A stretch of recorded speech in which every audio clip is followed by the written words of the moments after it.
سلام و وقت بخیر عرض می کنم خدمت شما همکار عزیز. در خدمتتون هستم با آموزش طراحی و مدل سازی حسگر پلاسمونیک بر پایه نانو آرایه دو بعدی مثلثی شکل طلا. توی این ویدیوی آموزشی قصد دارم که این مقاله‌ای که تو تصویر میبینید رو نتایجش رو براتون شبیه سازی کنم. خب این مقاله‌ای که میبینید مربوط به دانشجوهای دانشگاه فردوسی مشهد هستش و سال 2019 به چاپ رسیده و در واقع این مقاله در رابطه با یه حسگر ضریب شکستی LSPR هستش بر پایه نانو آرایه دو بعدی مثلثی شکل طلا. خب همینطوری که میبینیم من دیتا و پارامترهای ساختاری در واقع مربوط به ساختار رو جدا کردم و اینجا توی جدول آوردم. این ساختاری هستش که مقاله پیشنهاد داده و حالا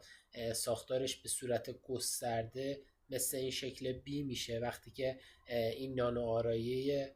دو بعدی کنار همدیگه قرار میگیرن و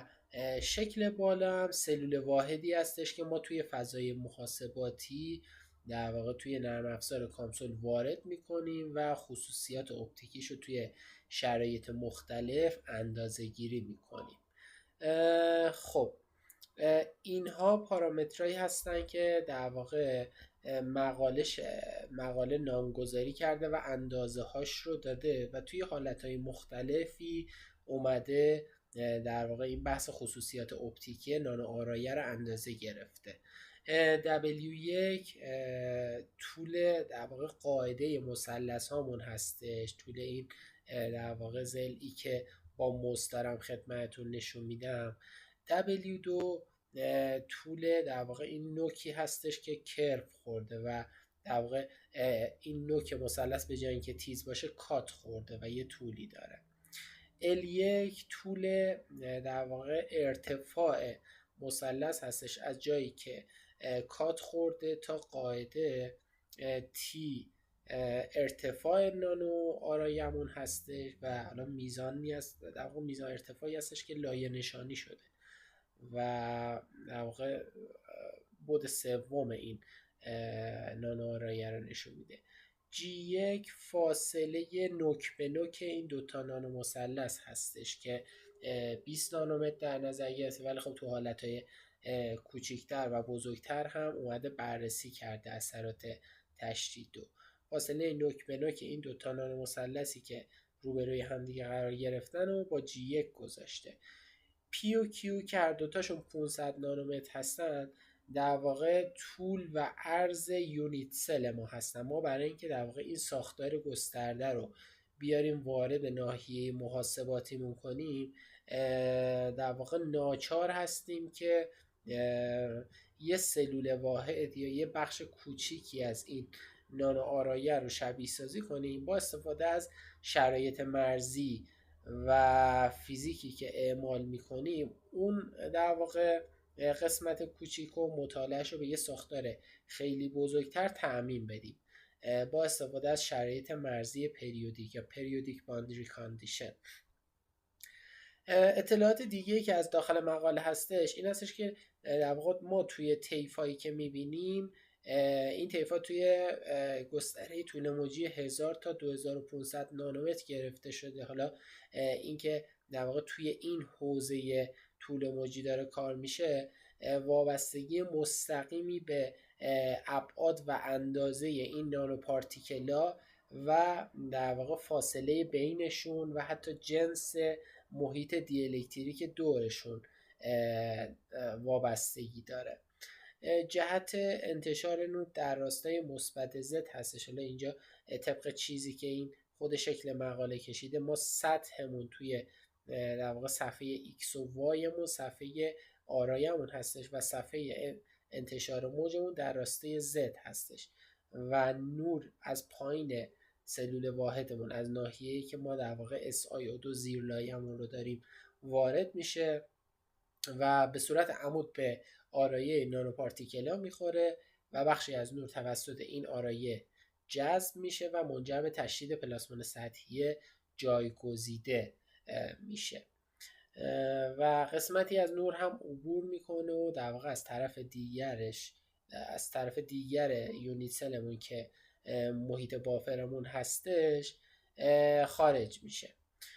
خب اینو در واقع برای کاربرد حسگری اومده مقاله شبیه سازی کرده. خب ناحیه SiO2 که زیرلایه باشه و نانو آرایه دو بعدی طلامون که خاصیت پلاسمونیک برامون ایجاد میکنن، اینها وابستگی شدیدی به محیط دیالکتریکی دارن که در واقع این نانو آرایه طلا توش قرار گرفته و در واقع ضریب شکست این ناحیه رو میبینن. ضریب شکست ناحیه در واقع محیط بافر روشون تأثیر گذاره و از 1.33 تا حالا هر چقدر هستش تغییر پیدا کنه، اون پیک جذبی که در واقع این نانو آرایمون داره متغیر هستش و رد شیفت پیدا میکنه.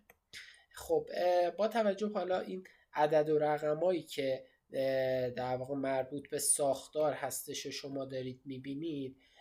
ما چیزی که داریم این هستش که ابعاد و اندازه ساختار و آبجکتی که داریم قابل مقایسه با طول موج نورمون هستش، حالا یا لاندا یا لاندا دوم تو اسکیل طول موج هستش. ما تو حوزه‌های پراکندگی که در واقع صحبت میکنیم 3 تا حوزه پراکندگی نور از ذرات رو داریم. پراکندگی رایلی که مخصوص در واقع پراکندگی نور از اتم ها و مولکول ها هستش و میزان پراکندگی با توان 4 طول موج در واقع ارتباط مستقیم داره و مربوط به اتم ها و مولکول ها هستش، یعنی در حد آنگستروم و 10 آنگستروم نهایت. حوزه دوم پراکندگی می هستش یا در واقع چیزی که ما تحت عنوان می تئوری توی کتابای الکترومغناطیسم میخونیم و توی این حوزه پراکندگی در واقع اون آبجکتی که داره نور بهش میتابه قابل مقایسه با طول موج نورمون هستش، یعنی فرضاً از 10 نانومتر هستش تا 1000 نانومتر تا 1500 نانومتر. اینها در واقع این اسکیلی هستش که در واقع تئوری پراکندگی میاد در واقع توجیهش میکنه. پراکندگی هم حالا مدل تئوری هستش که برای نانوذرات و نانوپارتیکل‌های کروی و بیضوی به صورت تحلیلی، یعنی به صورت فرمول بندی شده میاد و میگه که آقا میزان جذب و پراکندگی این نانوپارتیکل کروی و بیضوی در واقع به چه صورتی هستش و میاد فرمول بندی میکنه. ولی به محض اینکه یه خورده شکل ساختار عجیب غریب تر میشه، به جای تک پارتیکل ما یه آرایه‌ای از پارتیکل داریم و یا اینکه شکلش عوض میشه، بیضوی میشه، در واقع مثلثی میشه، کیوبیک میشه، حالا لوله‌ای شکل میشه، ستاره‌ای شکل میشه، این دیگه از طریق حل تحلیلی قابل بررسی نیستش و نمیشه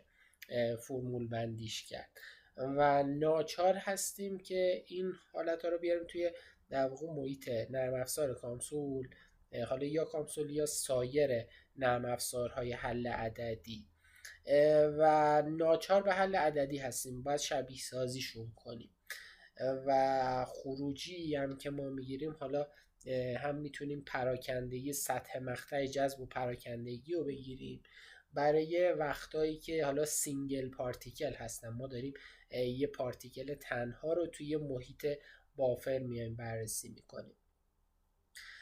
و یا گاهن چون روی زیرلایه اومدن کد شدن، در واقع روی زیرلایه اومدن قرار گرفتن، ما این در واقع خصوصیات اپتیکی رو از طریق نمودارهای آر و تی و ای، یعنی بازتاب و عبور و جذب، میتونیم که بررسی کنیم. توی این مدلی که امروز میخوایم در واقع با هم دیگه شبیه سازی کنیم، ما قصد داریم که یه موج در واقع یه موج تختو به صورت عمود از پایین ساختار بتابونیم و میزان جذب این نانوآرایه دو بعدی رو توی حالتهای مختلف، حالا البته توی یه حالت براتون بررسی میکنم و راهنمایی میکنم که برای حالتهای دیگه چجوری کنیم و میزان جذبش رو بر حسب طول موج به دست بیاریم و ببینیم که کجا بیشترین جذب اتفاق افتاده. بیشترین جذب زمانی اتفاق میفته که اون طول موج باعث ایجاد در واقع قطبش و در واقع باعث ایجاد قطبیدگی توی اون نانو پارتیکل ها و حالا اون نانو آرایمون میشه و چون در واقع طول موج نورمون قابل مقایسه با ابعاد مادهمون هستش، نوسان میدان الکترومغناطیسی ما میتونه باعث این بشه که در واقع ابر الکترونی بره یه سمت پارتیکل قرار بگیره و حفره‌ها با بار مثبت یه سمت دیگه بیان و قرار بگیرن و اینکه چه طول موجی باعث رزونانس و این حالت قطبیدگی توی نانو آرایمون میشه خیلی بستگی به سایز و اندازه اون پارتیکل، حالا اگه سه بعدی باشه، حالا اگه به صورت مسطح باشه به ارتفاعش بستگی داره، به در واقع فواصل بین نانو پارتیکل ها بستگی داره و خب برای شبیه سازی همچین چیزی ما با استفاده از نرم افزار کامسول این رو در واقع، حالا اینم آخرین اسلاید هستش که خدمتتون میگم، حالا بعد از این اسلاید میریم وارد محیط کامسولش میشیم. من برای اینکه در واقع همچین مدلی رو بیام وارد محیط کامسول کنم، البته اینم خدمتتون بگم خود مقاله این شبیه سازی رو از طریق در واقع روش FDTD جلو برده، Finite Difference Time Domain، و حالا نرم افزاری هم که اومده اینو حل کرده در واقع توی مقاله اشاره نشده، ولی ما در واقع میخوایم بر اساس روش FEM Finite Element Method یا روش المان محدود این حل رو در واقع جلو ببریم و مقایسه کنیم نتیجه‌ای که خودمون با کامسول گرفتیم و نتیجه‌ای که مقاله با FDTD گرفته، ببینیم که به چه صورتی هستش. خب توی در واقع برای اینکه یه همچین ساختاری بیایم مدل سازیشو آغاز کنیم و در واقع اول بسم الله شروع کنیم، خب اگه کامسول نرم افزار کامسول رو روی سیستمتون نصب داشته باشید، از قسمت مدل ویزارد وارد در واقع بحث سلکت کردن در واقع ابعاد هندسه‌مون، ابعاد فضایی مسئله‌مون میشیم، یه مدل سه بعدی ایجاد میکنیم. از قسمت فیزیکمون در واقع ما اپتیک موجی رو میایم بررسی در واقع انتخاب میکنیم. این مدل سازی رو میتونیم از طریق رادیو فرکانسی هم جلو بریم، یعنی ماژول RF هم میتونه این مدل رو برامون تحلیلش رو انجام بده و حالا ماژول RF نسبتاً قدیمی تر از ماژول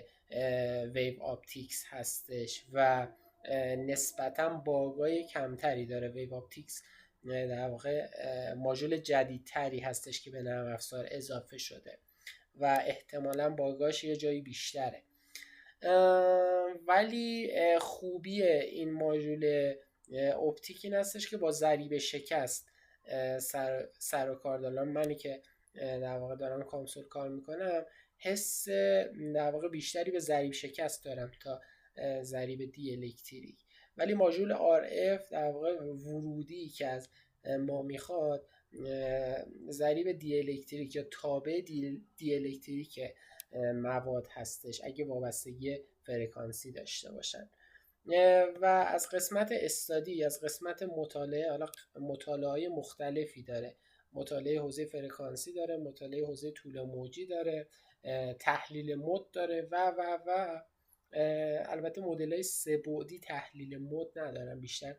در واقع مدل‌های دو بعدی هستن که سطح مقطع یه مجبر یا در واقع بلور فوتونی و ما میایم در واقع توش تحلیل مد انجام میدیم. از در واقع مدل سازی حوزه طول موجی میایم استفاده میکنیم. این سه تا شکلی هم که توی سمت چپ در واقع صفحه میبینیم سلول واحدی هستش که بر اساس دیتاهای مقاله من اومدم ایجاد کردم. خب همینطوری که میبینید طول و عرض سلول واحد من بر اساس این دیتاهایی که اینجا داده 500 نانومتره، یعنی 500 نانومتر در 500 نانومتره و دو تا نانو پارتیکل مثلثی شکل روبروی همدیگه قرار گرفتن، فاصله بینشون 20 نانومتره، طولشون هم حالا من تو حالت اول برای اینکه اولین نمودار مقاله رو به دست بیارم 100 نانومتر اومدم در نظر گرفتم. حالا این مقاله هم اگه خدمتتون نشون بدم، من در واقع کاری که میخوام بکنم این هستش که از این شکلای دویی که دارم شکل 2Aش رو بیام و برای شما ایجاد کنم، یعنی در واقع این نمودار رو میخوام خدمتتون شبیه سازی کنم. خب اینو بذار یه ذره کوچیک‌ترش هم بکنم که مشخص باشه. توی این نمودار در واقع کاری که اومده کرده این بوده که بقیه پارامترها رو ثابت گرفته. پارامتری که متغیر هستش در واقع L1 هستش. L1 ارتفاع اون نانوپارتیکل مثلثی شکلمون بود که حالا اینجا من مجدد خدمتتون نشون بدم. این L1 مون هستش، اومده از 100 نانومتر تا 200 نانومتر در واقع اینو تغییر داده و به ازای مقادیر مختلف L1 نمودار جذب و محاسبه کرده که همینطوری که میبینیم به ازای 100 نانومتر در واقع L1 مون که اگه 100 نانومتر باشه پیک جذبمون توی طول موج حول و حوش مثلا 1020 1030 نانومتره و این هر چقدر که طول نانوپارتیکلمون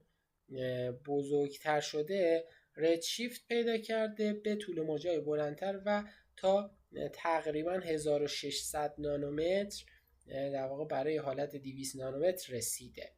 و در واقع دلیل ردشیفت این پیک جذب به خاطر این هستش که ما وقتی نانوپارتیکلمون بزرگتر میشه به نسبت سایز اون نانوپارتیکل طول موج بلندتری هم میطلبه که در واقع توی اون نانوپارتیکل بتونه حالت رزونانس به وجود بیاره، بتونه در واقع حالت قطبیدگی ایجاد کنه سمت چپ و سمت راست نانوپارتیکلمون رو. خب من با این مقدمه حالا برای اینکه در واقع هم زمان ویدیو هامون هم حجمشون بالا نره، با این مقدمه‌ای که در واقع چی کار قراره انجام بدم این ویدیو رو تمام میکنم. توی ویدیوی دوم یعنی پارت 2ش قسمت شبیه سازیشو میگم خدمتتون و